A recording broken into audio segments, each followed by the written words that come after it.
Assalamualaikum warahmatullahi wabarakatuh. Bismillahirrahmanirrahim. Alhamdulillahil qaili fi kitabihil azizil karim. Wa atimmul hajja wal umrata lillah.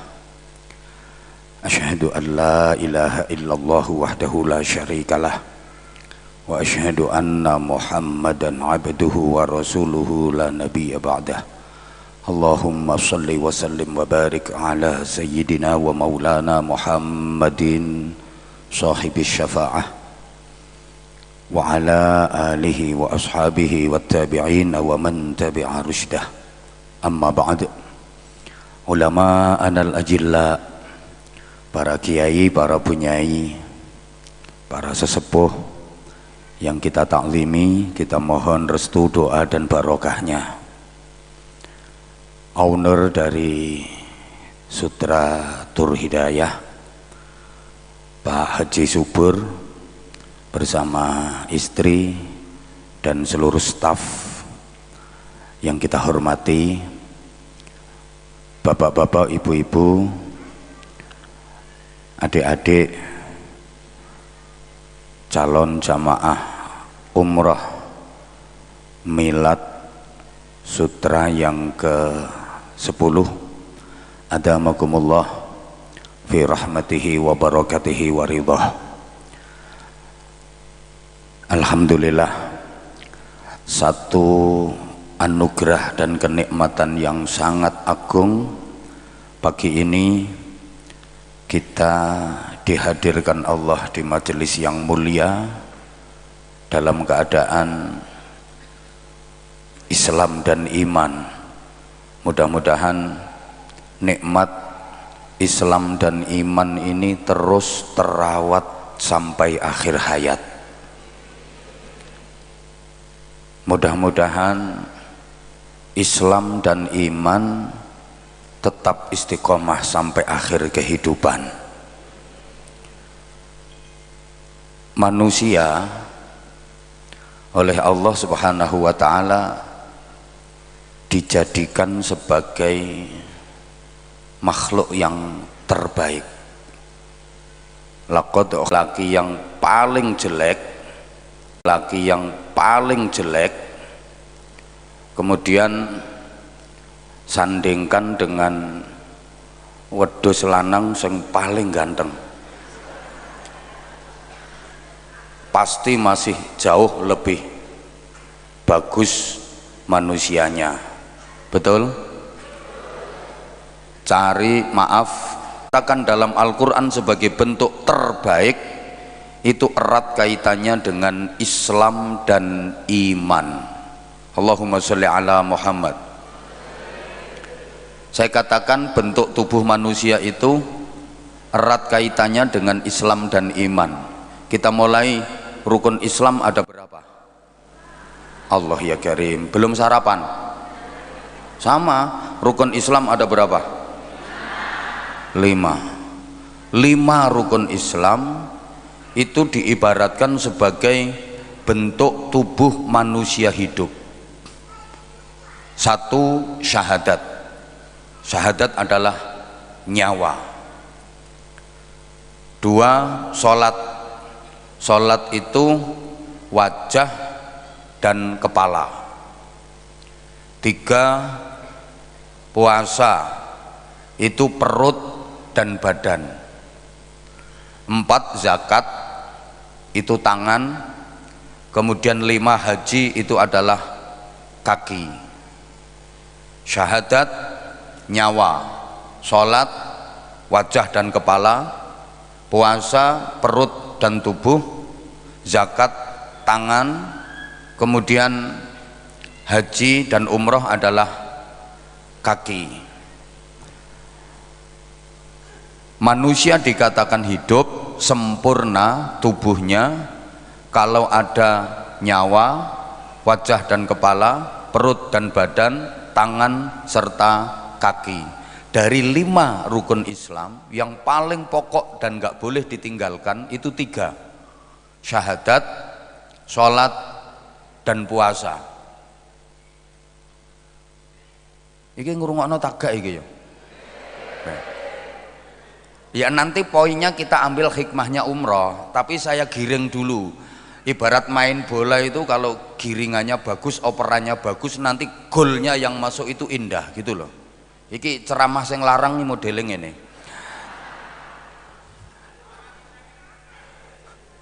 Maaf, dari 5 rukun Islam itu yang paling pokok dan nggak boleh ditinggalkan ada 3, yaitu syahadat, sholat, dan puasa. 3 ini sangat erat kaitannya dengan hidup. Manusia disebut hidup itu harus ada nyawanya, berarti syahadat, harus ada kepalanya, artinya sholat, dan harus ada badannya, yaitu puasa. Salah satu dari 3 unsur ini nggak ada, bisa dipastikan manusianya mati. Tidak ada nyawanya, mati. Nggak syahadat, mati. Ada kepala, ada badan, kalau nggak ada nyawanya, mati. Tidak ada kepalanya, mati. Tidak ada perut dan badan, mati. Jadi 3, nyawa, kepala, badan.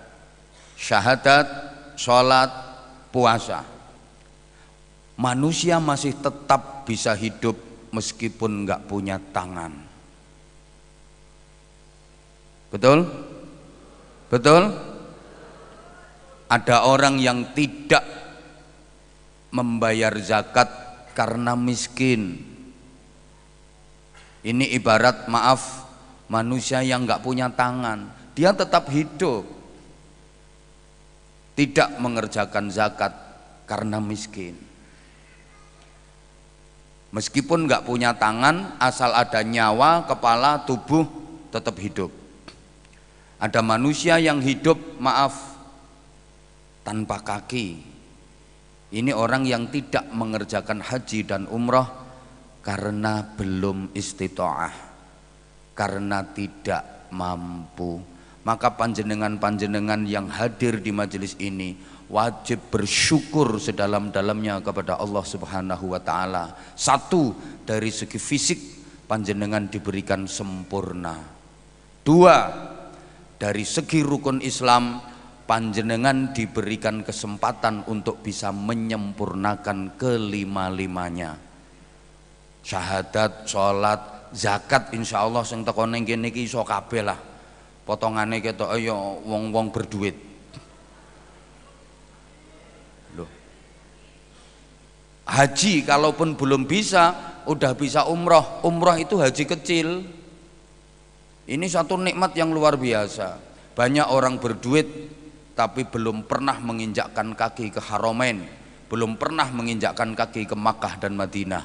Betul? Maka nikmat ini wajib panjenengan syukuri. Para jamaah, orang kafir itu dianggap orang yang tidak hidup. Kenapa? Karena dia enggak ada unsur-unsur manusia hidup. Ini dalam Islam ya. Coba sekarang kita urut satu persatu. Pertama, syahadat. Syahadat itu adalah nyawa. Orang masuk Islam wajib membaca 2 kalimat syahadat. Berarti orang Islam itu manusia yang hidup. Tandanya kalau orang Islam itu hidup apa? Bergerak. Tanda hidup itu kan bergerak. Setelah syahadat, orang Islam mengerjakan sholat, dan sholat itu bergerak, berdiri, rukuk, iktidal, sujud, entul-entul, jadi gulik-gulik, endut-endut, gobek-gobek. Iku tandane urip. Paham tak gak ya ini? Saya kepengen ngajak panjenengan ngaji yang cerdas gitu loh. Kita kait-kaitan dengan filosofi kehidupan, kita kaitkan rukun Islam ini dengan tubuh manusia. Betapa agung ciptaan Allah. Nyun ngapunten, saya ulang lagi. Syahadat itu nyawa. Orang masuk Islam wajib membaca syahadat. Syahadat itu nyawa. Berarti orang Islam itu manusia yang hidup. Tandanya hidup adalah bergerak. Tandane urip ya obah. Mulane wong Islam iku salat. Lah salat iku bergerak.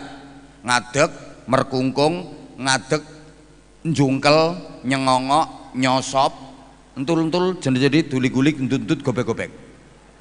Lek wong kafir gak maca syahadat berarti gak ono nyawane, mati, makanya dia nggak gerak, artinya dia nggak sholat. Sampai sini paham? Sampai sini paham? Lek gak paham kebangetan. Sekarang yang kedua, cek gak suwe-suwe, saya setengah jam saja. Hitungannya saiki ku per menit. Yang kedua apa? Sholat. Allahumma sholli ala Muhammad. Tadi saya sampaikan sholat diibaratkan wajah dan kepala. Sholat itu menghadap Allah. Orang menghadap itu mesti pakai wajah. Sehingga ketika awal sholat sampean baca doa iftitah, inni wajjahtu wajhiya lilladzi fataras samawati wal ard. Sesungguhnya hamba menghadapkan wajah hamba kepada Allah sang pencipta langit dan bumi. Subhanallah. Kenapa sholat diibaratkan sebagai wajah dan kepala? Begini, sholat nggak bisa lepas dengan angka 5 dan 17.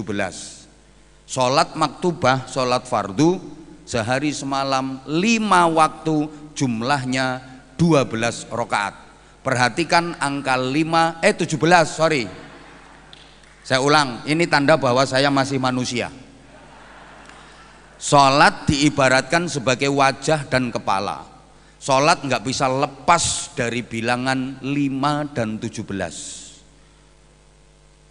5 waktu sholat maktubah sehari semalam, jumlah rokaatnya 17. Dari mana angka itu? Kita perhatikan surah Al-Balad. A'udzubillahi minasyaitonirrajim. Bismillahirrahmanirrahim. Boleh dihitung ayatnya. La uqsimu bihadzal balad. 1. Wa anta hillum bihadzal balad. 2. Wa walidin wa ma walad. 3. Laqad khalaqnal insana fi kabad. 4. Ayahsabu an lan yaqdiru alaihi ahad. Itu ayat kelima. Ayo, halo. Diulang bareng-bareng, aku ya rondok lali. A'udzubillahi minasyaitonirrajim. Bismillahirrahmanirrahim. La uqsimu bihadzal balad. 1 nggih. Wa anta hillum bihadzal balad. 2. Terus wa walidi wa ma walad. 3. Laqad khalaqnal insana fi kabad. 4. Ayahsabu an la yaqdiru alaihi ahad. 5. Terus Pripun? Ayahsabu an la yaqdiru alaihi ahad. Yaqulu ahlaktu malal lubada. Berarti 6 nggih. Terus ayahsabu allam yarahu ahad. 7. Ayat ke-8 dan ke-9 ini mahal syahidnya. Alam naj'al lahu ainain. Itu ayat ke-8. Ayat ke-9-nya walisanan wa syafatain. Coba ini perhatikan. Berdiri aku soalnya penting. Ayat ke-8-nya alam naj'al lahu ainain. Bukankah aku telah menjadikan untuk manusia 2 mata? Ayat ke-9-nya walisanan wa syafatain. 1 lidah, 2 bibir. Coba kita jumlahkan. 2 mata, 1 lidah, 2 bibir. 2 tambah 1 tambah 2, jumlahnya berapa? 5. ini gambaran sholat 5 waktu, dan kelima-limanya 2 mata, 1 lidah, 2 bibir, tempatnya di wajah, tidak di bokong. Maka sholat digambarkan sebagai wajah. Faham? Sampai sini faham? Sampai sini faham? Dalam surah Al-Balad tadi 2 ayat, itu ayat ke-8 dan ayat ke-9. Coba kalau dijumlahkan 8 tambah 9 berapa? 17 adalah bilangan rokaat sholat dalam sehari semalam. Iki jenenge ilmu otak-atik matuk. Sak Indonesia gak ono sing duwe. Loh. Mbok paham mbok enggak ngene iki dijak ngomong ngene iki. Paham mboten? Ayat ke-8 dan ayat ke-9 kalau dijumlahkan 8 ditambah 9 sama dengan 17. Itu 17 rakaat. Ayo saiki digabung lagi. Ayat ke-8 dan ayat ke-9. Kalau dikalikan 8 kali 9 berapa? Sing banter iku bakul jeruk mesti iso jawab. 8 kali 9 berapa? 72. Itu angkanya 7 dan 2. Kalau dijumlahkan 7 tambah 2 berapa? 9. Itu adalah macam-macam rokaatnya sholat. Sholat itu ada yang 4 rokaat, duhur, asar, dan isya 4. Kemudian maghrib 3 rokaat berarti 7. Subuh 2 rokaat berarti 9.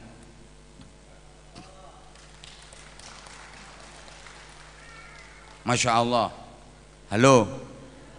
Halo. Dilanjut. Dilanjut. Itu kalau dikalikan 8 kali 2 sama dengan berapa tadi? 8 kali 9 sama dengan berapa tadi? Berapa tadi? 72. Sekarang kalau 72 itu dikalikan 7 kali 2 berapa? 14. Kalau kita teliti, Al-Quran surat ke-14 adalah surat Ibrahim.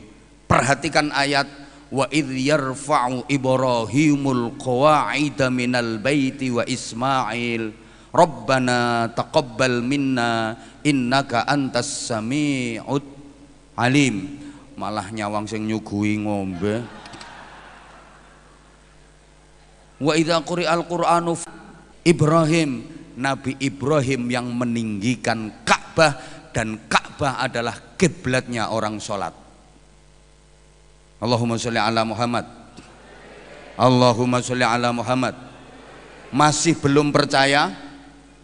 Rasulullah bersabda, muru auladakum bis-shalah wa hum abna'u sab'i sinin. Anak-anakmu perintah dan ajari sholat ketika umur 7 tahun. Wadribuhum 'alaiha wa hum abna'u 'ashrin.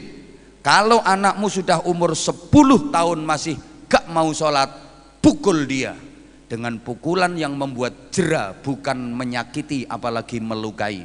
Rasulullah menyebut angka 7 dan 10.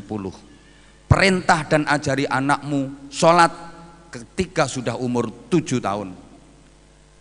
Pukul dia kalau enggak mau sholat saat umurnya sudah 10 tahun.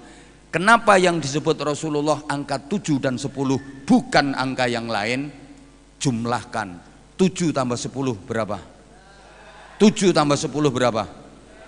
17 adalah rokaatnya sholat. Masya Allah, angel.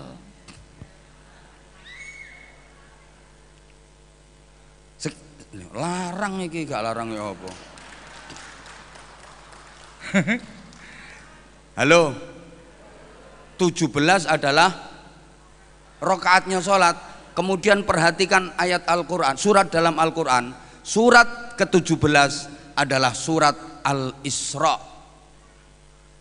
Subhanalladzi asra bi'abdihi lailam minal masjidil harami ilal masjidil. Untuk mendapatkan perintah sholat itu melalui peristiwa Isra Mi'raj. Sampean bantah itu baru surat ke-17. Kan peristiwanya Isra Mi'raj. Lah itu baru Isra saja. Surat ke-17 itu kan baru Isra saja. Surat ke-17. Lah Mi'rajnya kalikan sekarang. 7 kali 10 berapa? Ya awas yang lanang ra iso hitung-hitung. 7 kali 10 berapa? 70. Urutan surat dalam Al-Quran, surat ke-70 adalah surat Al-Ma'arij, jamak dari Mi'raj. Maka lengkaplah bahwa perintah sholat itu didapat melalui peristiwa Isra dan Mi'raj. Surat Al-Isra adalah surat ke-17, Al-Ma'arij, Mi'raj itu surat ke-70. Masya Allah. Saya gak percaya? Udah, nanti yang poin ini haji dan umroh. Berikutnya puasa. Puasa tadi diibaratkan apa? Perut dan wis pokoknya pas kabeh. Kalau tadi rukun Islam ada 5, Masya Allah, nggih?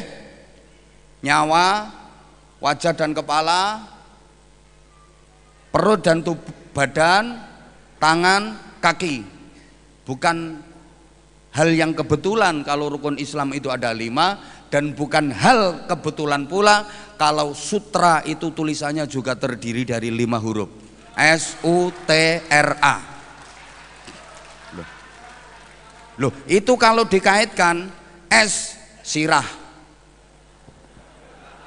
Loh,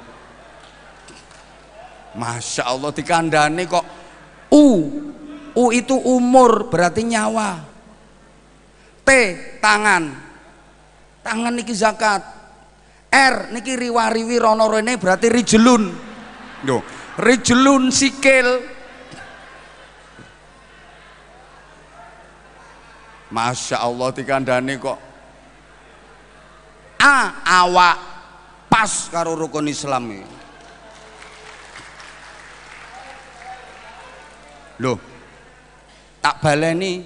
Tadi kan kalau rukun Islam tadi digambarkan tubuh manusia kan, syahadat itu nyawa, sholat itu kepala, puasa itu tubuh badan, zakat itu tangan, kemudian haji itu kaki. Lah sutra ya kayak gitu.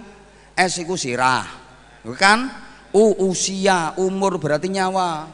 T tangan, lengkap. R-nya rijlun niki sikil, riwariwi rono rene. A-nya awak, pas. Bosnya namanya subur, juga terdiri dari 5 huruf. S-U-B-U-R. Ini kalau dikaitkan yo sama persis. S sirah, U umur atau usia berarti nyawa, B badan, mulane lemu. Loh, U yang kedua usaha pakai tangan berarti kan. Yang terakhir R riwariwi rono rene nganggo rijlun sikil. Ini bukan hal yang kebetulan, ini ilmu larang. Maka insya Allah milad yang tahun ini sutra lebih sukses. Seperti yang tahun kemarin digambarkan ada beberapa kendala. Salah satunya hotelnya jauh 3 kilo, 2 kilo lebih. Makanya waktu itu tak singkat sutra sungguh terlalu wadoh.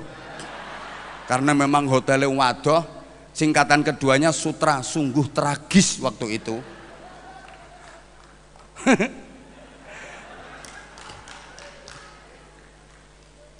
Tapi sutra yang mulai tahun ini sutra S-U-T-R-A semakin unggul, tertib, ramah, amanah.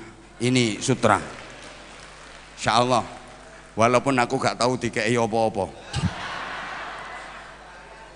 Loh, bahkan berkali-kali ngomong mau jadi donatur rutin di pesantren saya yang 20 sekian 2000 sekian santrinya gratis, sampai hari ini belum.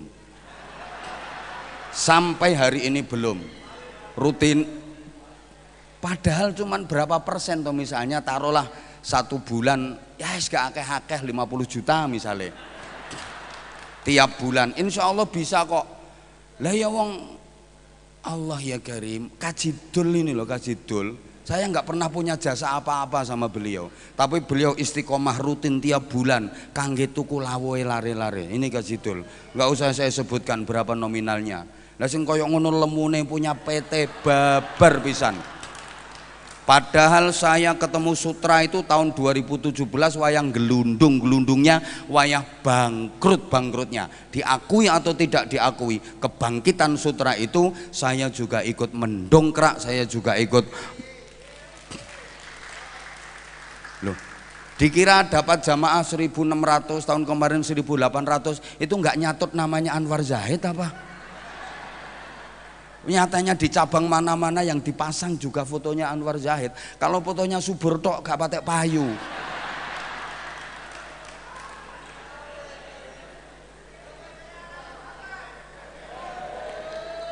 Padahal di travel lain itu kalau saya mau jadi endorse-nya, wah itu bisa satu jamaah sekian dolar. Kalau saya sama Sutra 0.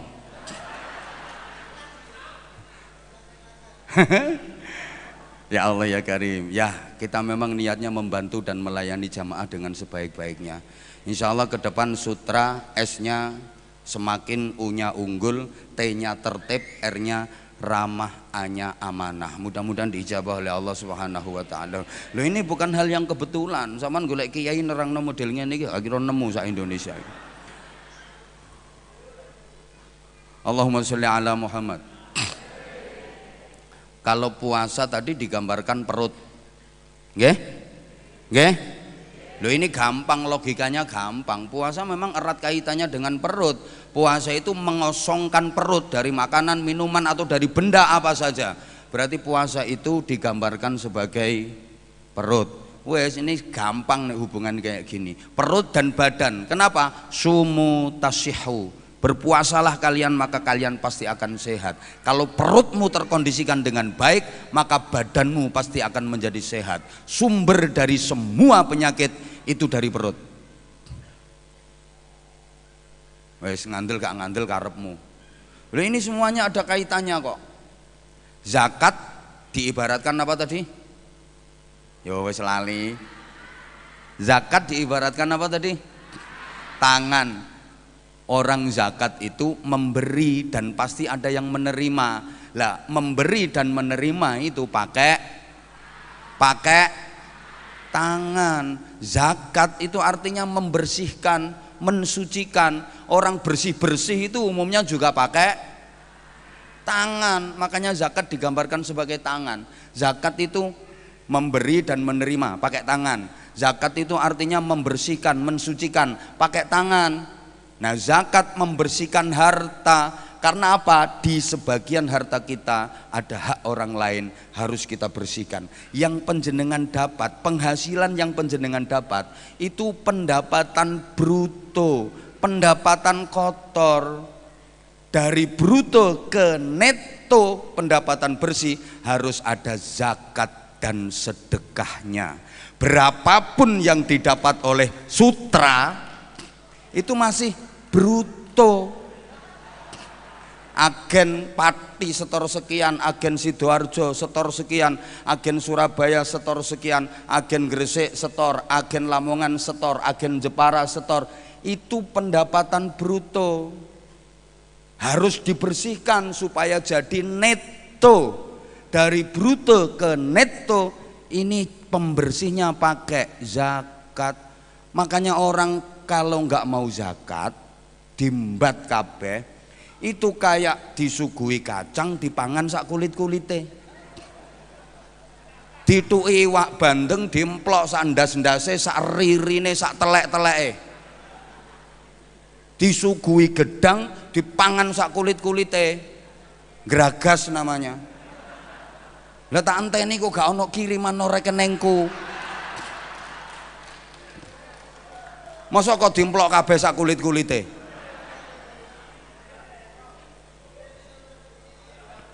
Apane kok kirimi nomor rekeninge? Wis aku ya sering setor kok. Makanya wis langsung tak potong aja setorane. Padahal saya tiap milad juga bawa jamaah sekurang-kurangnya 100. Dan saya dalam setahun paling tidak berangkat umrohnya 2 kali, plus haji saya juga tetap setia sama Sutra. Amin toh, aku ra butuh tepuk tanganmu. Aku udah terlalu sering mendapatkan aplaus tepuk tangan dari ribuan jamaah, bukan cuma jamaah segini apa ini. Yang aku butuhkan bukan tepuk tangan.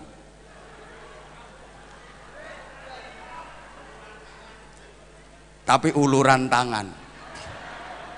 Betul. Allahumma sholli ala Muhammad. Duh. Ini zakat. Jadi pendapatan kita itu pendapatan bruto, pendapatan kotor, belum boleh kita pakai, belum boleh dikonsumsi, belum boleh dimakan. Harus neto dulu, dibersihkan pakai apa? Zakat, sedekah.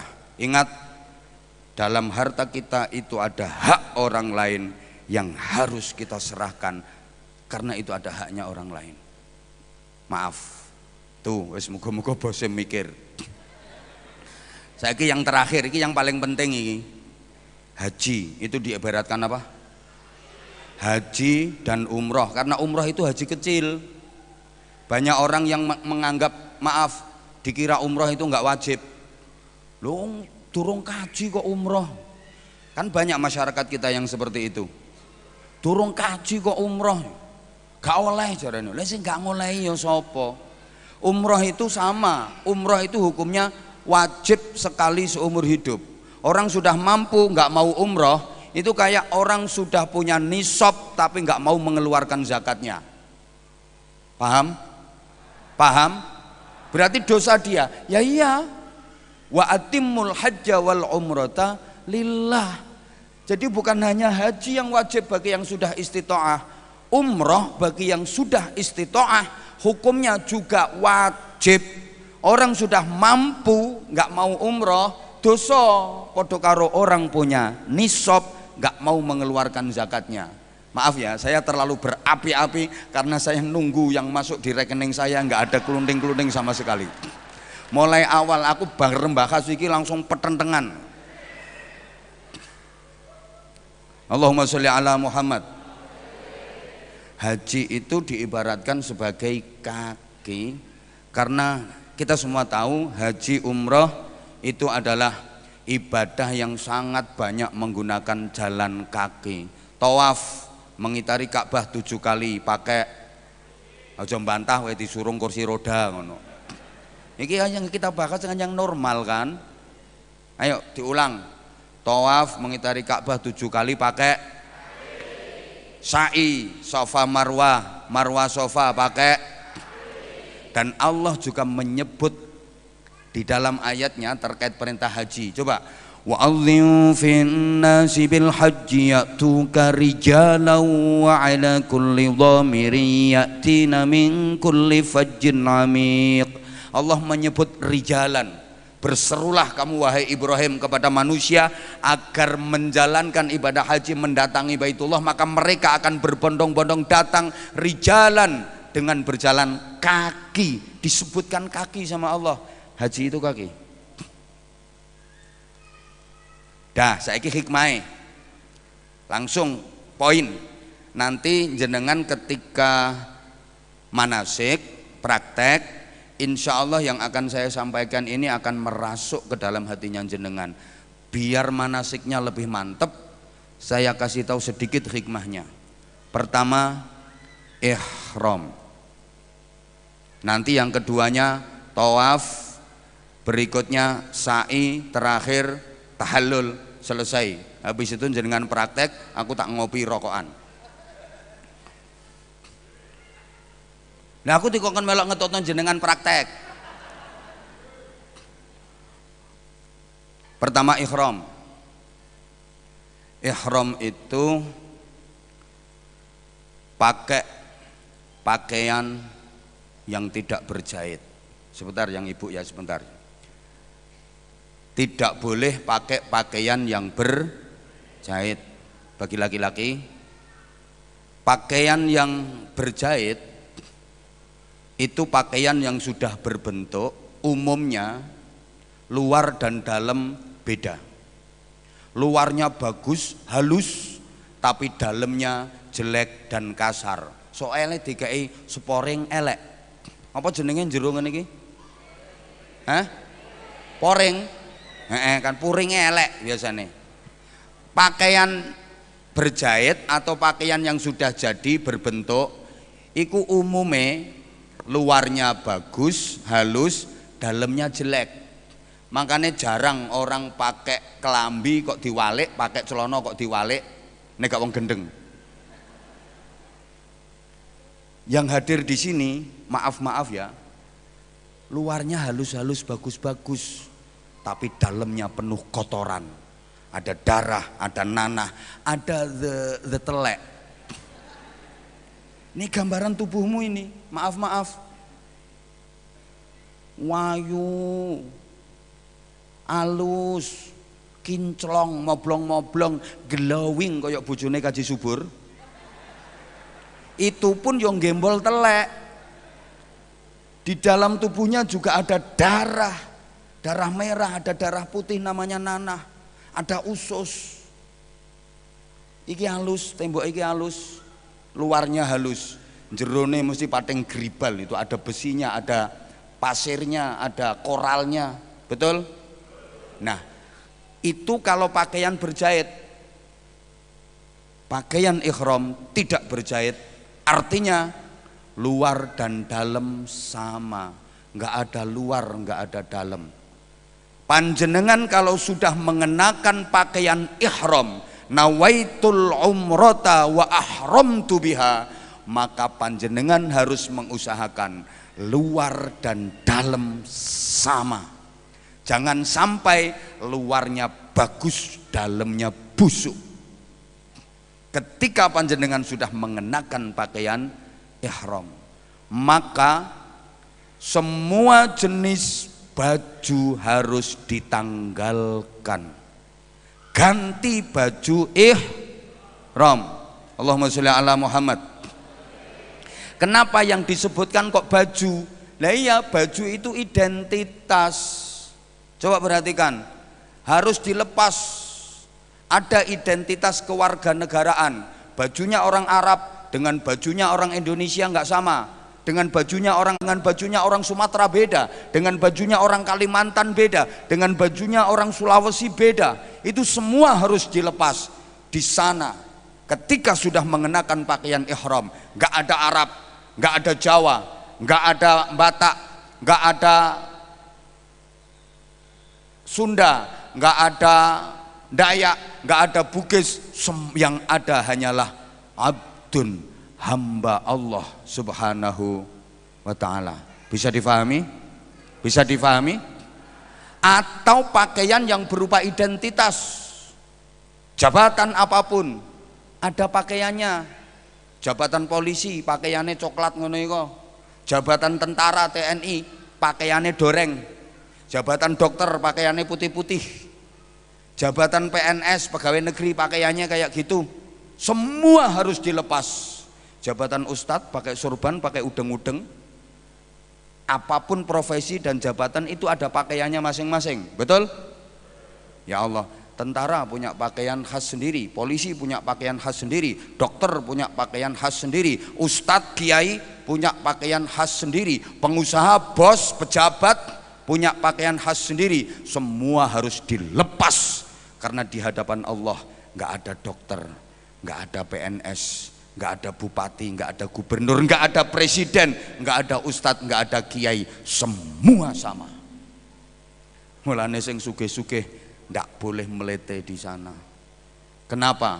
Karena hakikatnya panjenengan nggak punya apa-apa. Maka kalau sudah mengenakan pakaian ihram, tidak boleh memotong kuku, tidak boleh mencabut rambut, tidak boleh mencabut dan merusak tanaman, tidak boleh membunuh binatang.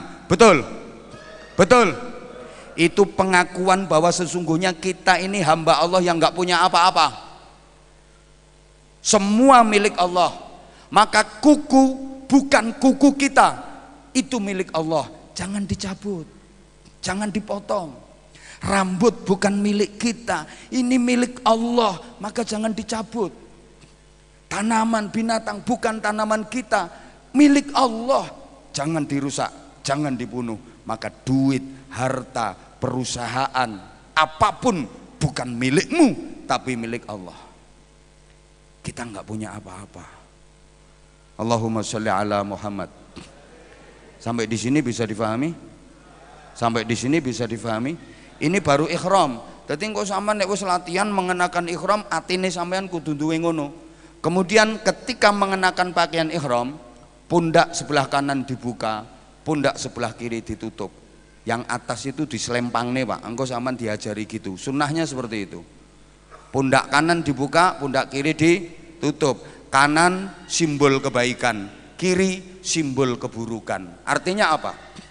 Kebaikan harus selalu muncul, kebaikan harus selalu ditampakkan dan kelihatan. Tapi kejelekan, keburukan, aib, apalagi aibnya orang lain, harus selalu kau tutupi.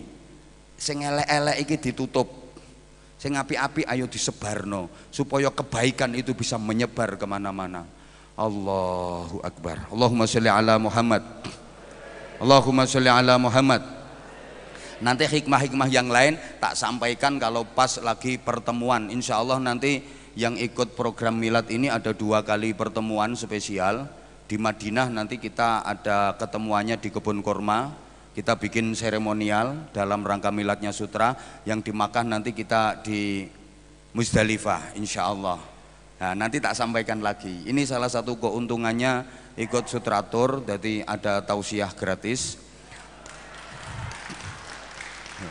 Ya jujur saja, kalau hanya sekedar cengengesan akeh wong iso, tapi humornya harus ilmiah dong, humornya harus ada ilmu dong, harus ada hikmah dong. Kalau cuma cengengesan tok gampang, golek wong cengengesan gampang, tapi golek sing model ngene iki angel. Makanya gak keliru Sutra ngerekrut sing model ngene iki. Cuma yo harusnya harus disesuaikan, harusnya. Loh, harusnya harus disesuaikan. Pangapunten sangat, mohon maaf. Sekarang saya lanjut. Kemudian tawaf. Tawaf itu berputar mengitari Ka'bah. Nggih napa nggih? Nah, berputar itu berarti bergerak. Maka tawaf adalah gambaran kehidupan. Yang dikitari itu Ka'bah. Selama mengitari Ka'bah, bergerak mengitari Ka'bah, banyak berzikir. Makanya putaran pertama diajak doanya ini, putaran kedua doanya ini, putaran ketiga doanya ini. Itu sebenarnya nggak baca doa juga nggak apa-apa. Tapi kenapa dibimbing seperti itu? Agar selama mengitari Ka'bah, tawaf itu selalu berzikir, berzikir, berzikir dan berzikir. Yang dikitari Ka'bah, Ka'bah itu simbol jantung dan hati. Maka hati manusia hendaknya banyak-banyak berzikir. Karena tawaf itu simbol kehidupan. Yang bergerak, memutar, yang bergerak itu tandanya hidup. Maka hati yang hidup adalah hati yang banyak berzikir. Itu tandanya hatinya bergerak, berzikir, hatinya hidup. Kalau enggak ada zikirnya, maka hatinya mati. Nabi menyatakan, masalul dzakiri wa ghairu dzakir kamasalil hayyi wal mayyit. Perumpamaan orang yang berzikir dengan yang enggak berzikir adalah seperti perumpamaan orang hidup dan mati. Wong sing atine zikir berarti urip, wong sing atine gak zikir berarti mati. Ini tawaf, gambaran kehidupan. Sekarang sa'i. Nah, gak suwe-suwe. Allahumma sholli ala Muhammad. Sa'i itu harus di mas'a, gak boleh di luar. Mas'a maknane tempat sa'i. Antara Bukit Sofa dan Bukit Marwah itu membujur panjang dari selatan ke utara. Dan mas'a tempat sa'i itu letaknya di sebelah timurnya Ka'bah. Sofa di sebelah selatan, Marwah di sebelah utara. Berarti Ka'bah berada di sebelah kiri karena di sebelah barat. Dari Sofa selatan, anggaplah ini selatan, Marwah utara, membujur, membentang, lurus. Ka'bah berada di sebelah barat, berarti berada di sebelah kiri. Perhatikan, Sofa itu gambaran kepala. Orang sa'i itu diawali dari sofa.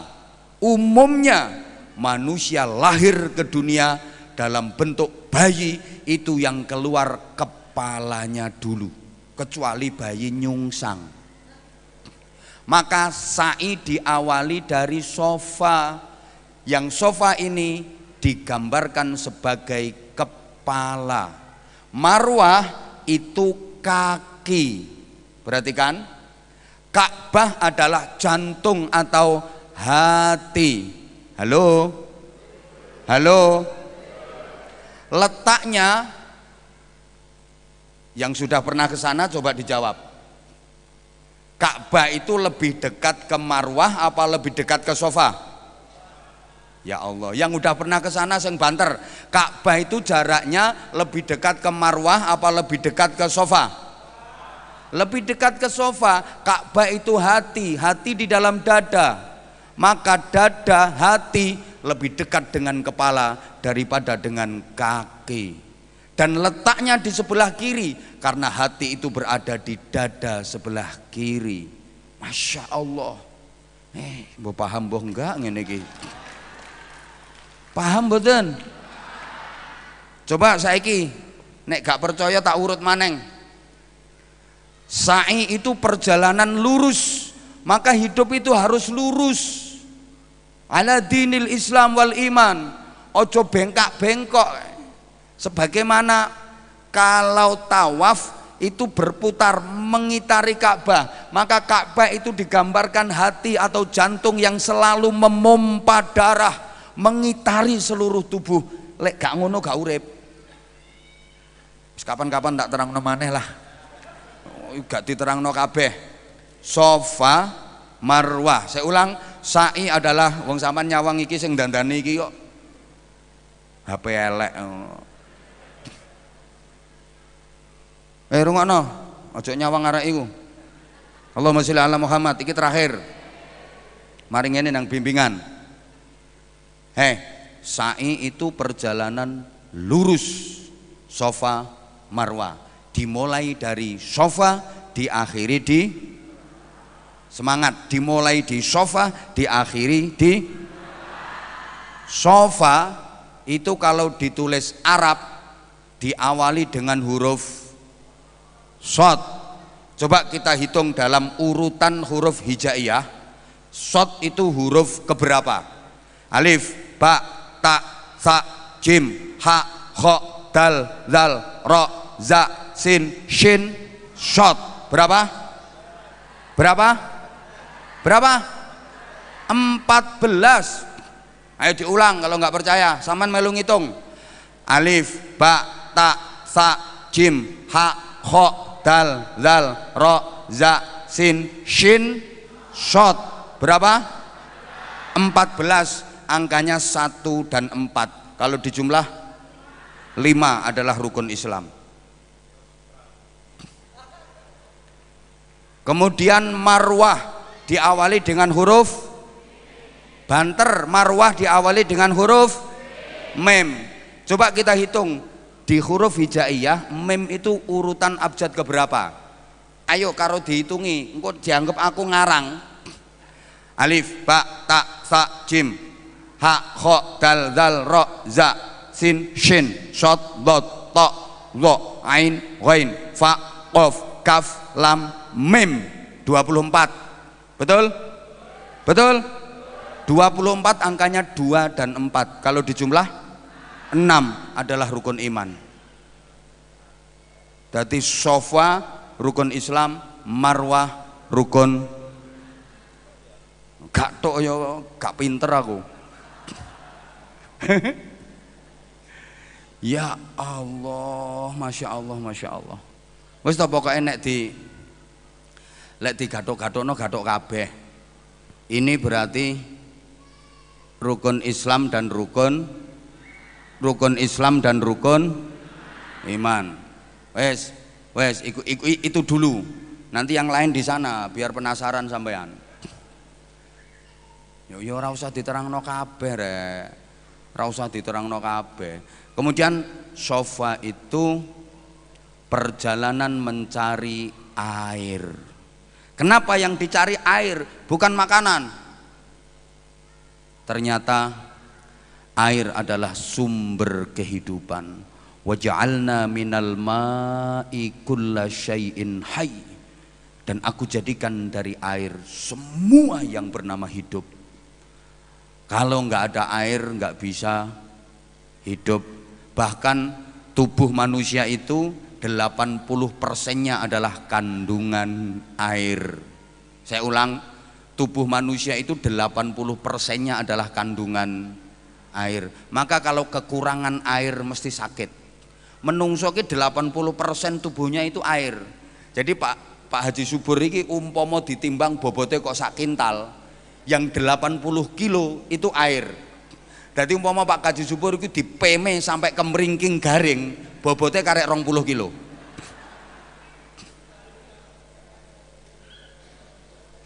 Loh, nggak ada air, nggak ada kehidupan. Maka sa'i itu usaha, artinya mencari air berarti mencari kehidupan. Air itu selalu mengalir dan dia menuju ke tempat yang lebih rendah. Betul? Ya Allah. Air itu mengalir dan dia pasti mencari tempat yang lebih rendah. Ini filosofinya apa? Kita dalam berusaha harus selalu dengan tawadhu, harus selalu dengan rendah hati, harus selalu merendah dan merendah. Kita nggak boleh menyombongkan diri. Apa yang kita miliki, kita nggak punya apa-apa. Kemudian yang ketiga, air itu mudah dibentuk. Air itu mudah dibentuk. Coba teko keri arek salam-salaman kaya wong penting-penting dhewe. Gak patek penting. Yang balik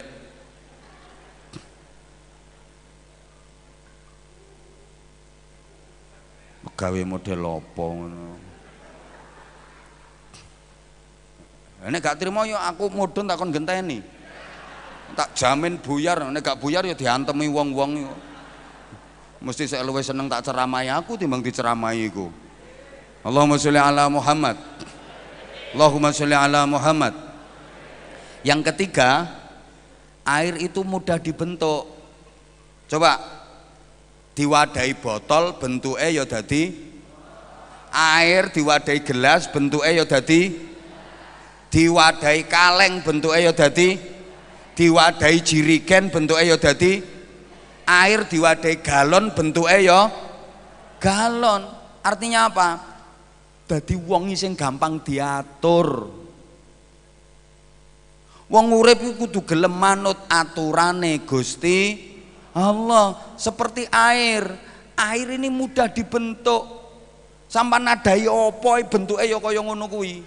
Lah wong urip kudu ngono. Sampeyan kudu gelem diatur, kudu gelem dibentuk, yang patuh, yang taat, aja ndablek, terutama wong wedok. Sepurane gantian. Makanya perjalanan mencari air dalam sa'i itu, yang nyari air itu wong lanang ta wong wedok? Banteri. Itu perjalanannya wong lanang ta wong wedok? Sapa jenenge? Sayyidah Siti Hajar. Lanang ta wedok? Lanang ta wedok? Wedok. Oleh wong wedok iki angel diatur, angel ditata. Lek dikandani gondok, ngamuk, mangkel, tersinggung. Nek ra cocok karo karepe nyaprut mbetutut. Ya contone ya bojomu kuwi kok.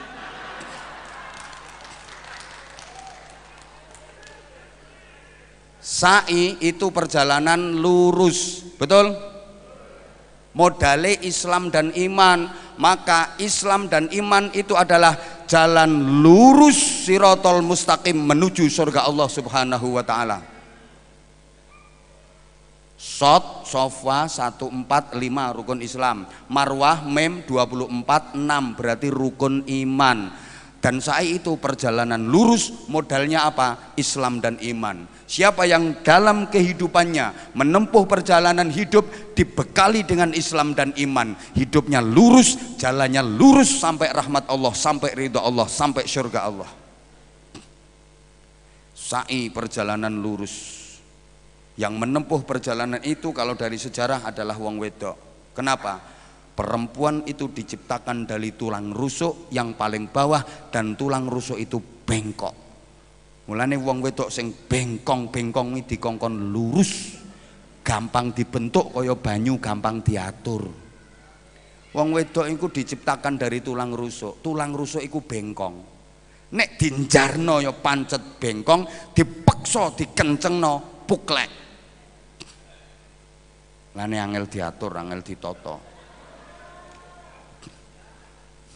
Mulane sok ben non neraka ki wong lanang karo wong wedok luwih akeh wong. Kok iso lanang ngerusak hadis? Sampean ngerusak hadis sampean. Di neraka besok itu laki-laki dengan perempuan lebih banyak. Kok iso laki-laki sampean iki wani ngerusak hadis sampean. Wong hadise wedok kok. Wong wedok kuwi bengkong, tercipta dari tulang rusuk yang bengkong. Dibiarkan pancet bengkong gak mari-mari, dipaksa dikencengno puklek dia patah. Maka bagaimana? Laki-laki harus pandai memanfaatkan kebengkongannya. Kapan-kapan tak ulangi. Ini atul kok mbok kencengno puklek. Nek mbok jarno ya pancet bengkong ngono kuwi. Cuklek kok dijejekno puklek. Mulane wong lanang kudu pinter memanfaatkan kebengkongannya. Ketika gondok, manfaatkan kenggondokannya. Ketika nyaprut betutut, manfaatkan nyaprutnya dan betututnya, dan seterusnya dan seterusnya. Oke, sebentar. Ini makanya ini yang nyari air iki wong wedok. Perjalanan sa'i itu usaha. Usaha nyari apa? Nyari air. Air itu sumber kehidupan. Air itu mengalir mencari tempat yang lebih rendah. Halo? Halo? Yang didapat air apa? Yang didapat air apa? Zam-zam. Apakah zam-zam tempatnya di sofa? Apakah zam-zam tempatnya di marwah? Ya Allah ya Karim, yang udah pernah ke sana. Yang didapat itu ternyata nggak di sofa, nggak di marwah, juga nggak berada di lintasan sofa marwah itu. Padahal usahanya nyari air, riwa-riwi mondar-mandir antara sofa marwah, marwah sofa, sofa marwah, marwah sofa, nyari air. Yang didapat air zam-zam itu tidak di sofa, tidak di marwah, tidak pula di lintasan sofa dan marwah, tapi air zam-zam tepatnya di sebelah timurnya Ka'bah, di tempat lain. Artinya apa? Tugasmu adalah ikhtiar, tugasmu adalah usaha. Hasil akhir mau dikasih apa dan di mana tempatnya, Allah yang menentukan. Tugasmu nglakokno kali nyamat, treke lakokno rono, rezekimu karo Gusti Allah didelek nang Kalimantan. Misalnya, tugasmu sutra ini atur sebaik-baiknya. Agen-agennya ditertibkan, agen yang nakal ditegor, dibina. Kalau masih nggak bisa, ganti yang lain, gak kurangan uang golek penggawean. Maaf kalau mungkin ada agen-agen perwakilan-perwakilan yang kadang-kadang nakal. Saya tahun kemarin udah pernah negor kok. Kalau ada agen yang nakal, ya itu ngerusui perusahaan, diganti aja. Pak Bos, kalau misalnya ada agen yang nakal, hilang 1 tumbuh 1000 kok. Nggak usah khawatir, misalnya Sidoarjo nakal, sikat. Loh iya gak terima rene. Sidoarjo prei liyane saya akeh, nek perlu bikin tandingan di Sidoarjo dan saya siap jadi ownernya. Foto saya dipajang gede-gedean di situ. Insya Allah saya payu fotoku timbang fotone arek iku. Nah aku gampang toh, ini pengkhianat sutra, selesai nasibmu. Apane sing wani piro? Loh, selama niatnya melayani jamaah dengan baik, saya akan selalu siap. Ngono. Makanya lek ana agen-agen sing nakal ya harus ditegur, agen manapun ya gak Sidoarjo tok. Jeporo, Pati, mana-mana. Kalau memang pengen tertib, salah aku diundang. Loh, saya kalau ngomong di mana-mana tok selorok ngene iki, ra peduli di depan pejabat aku ngomong ngene, apa meneh trimono ngarepe wong model ngono-ngono iku. Saya nggak diundang nggak apa-apa, nggak diundang model ngono ku, sing ngundang liyane sik akeh kok. Saya kalau ngomong wis ngene iki, bres. Gelem ngene iki, gak gelem aja rungokno. Nek salah bantan tak enteni. Saya berani ngomong, berani mempertahankan dan mempertanggungjawabkan argumentasi dan disertasi saya. Oh, walaupun aku nggak tahu kuliah, mau kalah karo sing mau bimbing sampean manasik tadi itu doktor, mbah apa. Aku mau kalah karo sing model doktor profesor ngono. Kita sama-sama punya penelitian, kita sama-sama punya kajian kok. Arek kene kok. Terakhir sekarang, ya boleh dong bangga diri dikit-dikit. Ya iki asline kanggo mantepno awake dhewe. Gak oleh ngono diarani wah iki sombonge, gayae. Emang boleh. Nah, enggak apa-apa. Maaf sekarang terakhir. Tahallul pas sak jam. Terakhir tahallul. Tahallul itu melepaskan diri. Tahallul itu memotong atau mencukur rambut kepala. Oke? Kenapa yang dipotong harus rambut? Kok bukan yang lain? Kok gak motong kuku misalnya? Dan kenapa tahallul harus motong rambut? Kok misalnya melepaskan ihram itu pakai jabat tangan atau pakai sodakoh misalnya? Kayak Pak Kaji Dul iki misalnya tahallul, ngokai nonggone sing bimbing 5.000 real. Kok penak temen? Kenapa sih tahallul kok pakai motong rambut dan yang dipotong kok harus rambut gitu? Kok nggak pakai cara lain misalnya sodakoh kayak untuk tahallulnya itu?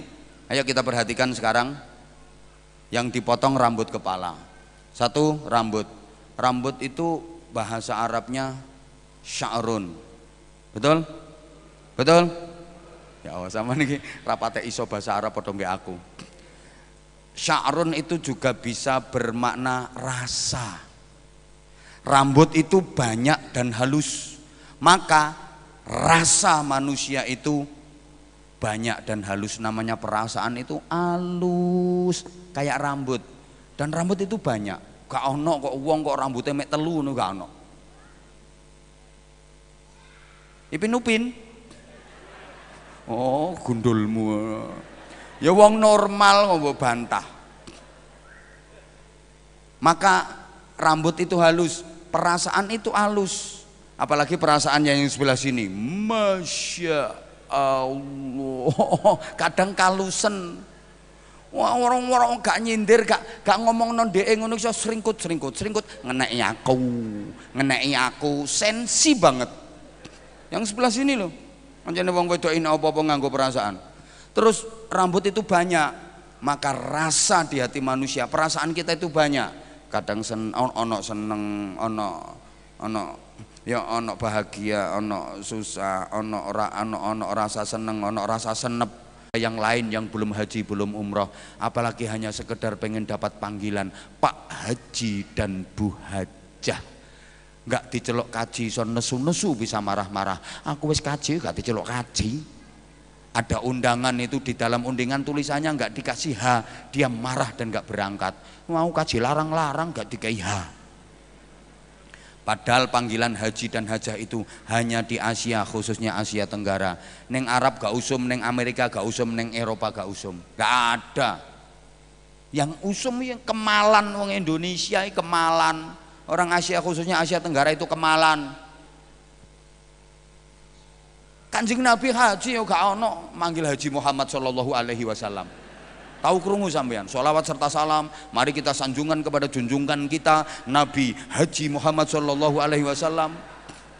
Gak ada. Ngono kadang-kadang gak diceluk Pak Haji, gak diceluk Pak Haji, gak gelem noleh. kementus iku namanya. Gak diceluk Bu Hajah gak gelem noleh. Aku wis haji kok gak diceluk Bu Hajah. Aku wis haji gak diceluk Pak Kaji.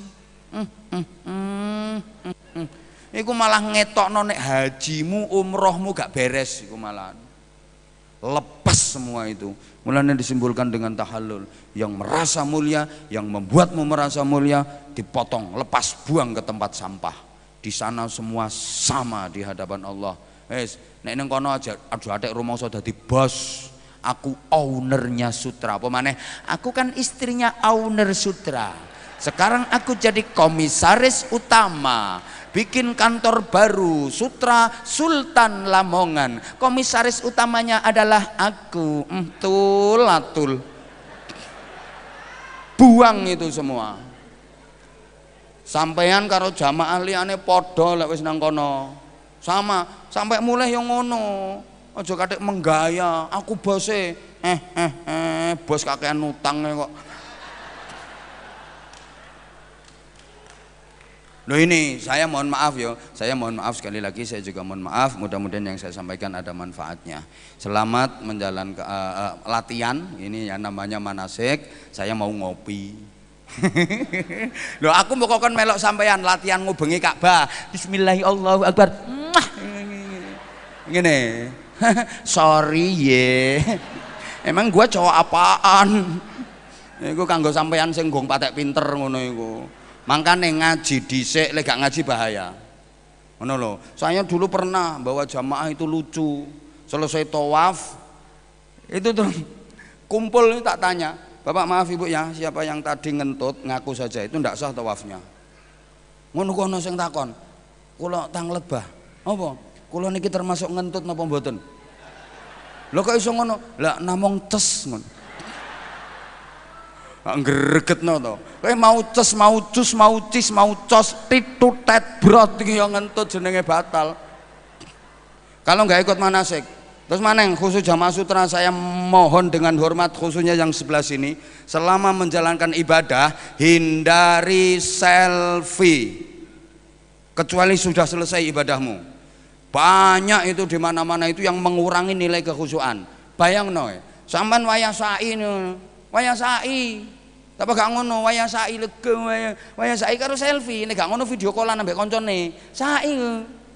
Rabbighfir warham wa'fu wa takarram wa tajawaz amma ta'lam innaka ta'lamu ma la na'lam.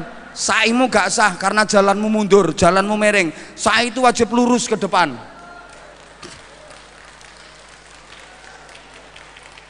Tawaf ngiteri Ka'bah. Tawaf ngiteri Ka'bah. Allahumma habib ilainal iman wa zayyinhu fi qulubina. Moga-moga bisa ke sini ya. Semuanya mudah-mudahan bisa ke sini, nyusul ke sini ya. Gak dikerawuk raimu karo malaikat piro-piro. Ziarah ke makam Rasulullah. Assalatu wassalamu alaika ya Rasulullah.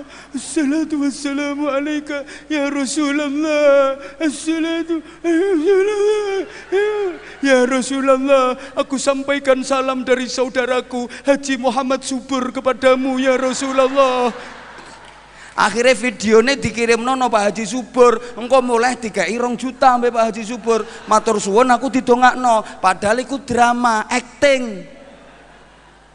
Dari Kanjeng Nabi, lah wong ziarah Kanjeng Nabi kok karo video callan, karo di video selfie, di video apa tiga status bahwa aku sudah di depan makam Rasulullah. Assalamualaikum ya Rasulullah, khudh biyadi ya Rasulullah, syafaati aku kelak di yaumil qiyamah ya Rasulullah. Jadi Kanjeng Nabi gak ngurus rupamu. Ibu bapak kalau yang bareng sama saya, rombongan bareng sama saya, wayah tawaf sa'i kate video koyok bojone Kaji Subur iki, tak saut HP-ne tak banteng ambek aku. Kalau saya itu. Lah ibadah macam apa itu coba? Tawaf ngitari Ka'bah. Labbaik Allahumma labbaik. Lebih syari aku gendeng iku.